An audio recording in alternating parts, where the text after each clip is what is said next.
To Find a King by Heather Carter. Prologue. The Dark King. An inhuman heart beat in the darkness.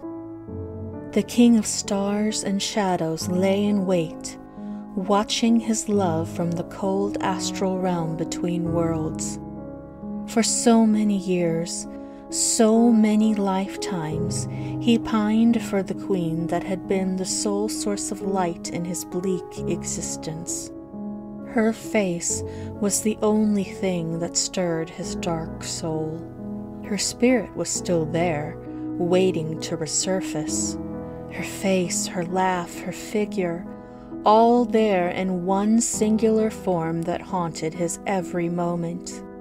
She went by a different name now, but a name was a mere ornament for a vessel that still filled him with a burning desire. They could erase her memory, but they could never erase her spirit. Now, in a world far from Trell, another reincarnation toiled away in a mundane existence. After all these years, she was breathtaking.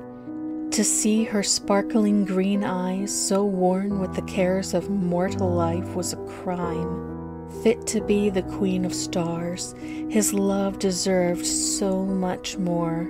He ran his fingers over the cold surface of the mirror as he drank her in. Sophie. The latest name made little difference. Soon they would reunite. Her sun-tortured skin would once again fade to an alabaster glow. Delicate fangs would descend, and they could feast passionately on each other's throats, as lovers should. With his help, she could leave the harsh light of day for the rich blanket of night.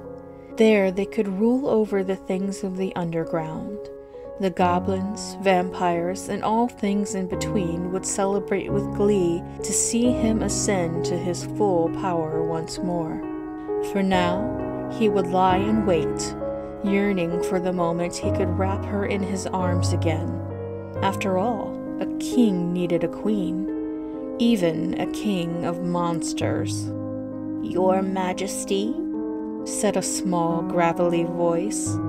Annoyed by the interruption, the king returned his attention to the shadow realm, where a goblin had summoned him through another dark mirror.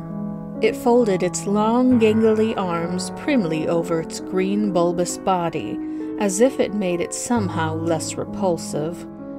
"What is it?"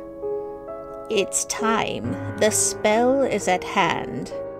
The dark king's lips tipped upward in a sinister grin. Foolish humans. They had no idea what they were doing. Soon he would awaken in a mortal body. They would both awaken. Memory spells were a tricky thing to overcome, especially when the memories were layered. His queen was buried deep under the strata of time and magic. Everything had to go perfectly. "See that she is closely watched," he warned the creature. "Yes, Your Majesty." Just as the king retreated to prepare, the goblin spoke once more. "And what of the child, Your Majesty?" "Ah, yes, the young one." Sophie had borne a child. It mattered little in his masterful plans. With any luck, she would produce him many heirs. "We'll deal with it later. My interest lies in her for now," said the king. "Of course, Your Majesty. We shall await your commands." The creature was groveling. It irritated him. The goblins, however, were his most loyal minions. Dim-witted and vicious, they would throw themselves into the fire if he demanded it. With razor-sharp teeth and blazing red eyes, they were horrifying enough to frighten a towering troll. When the goblin hobbled away at last, the king sighed. Possessions were exhausting but necessary.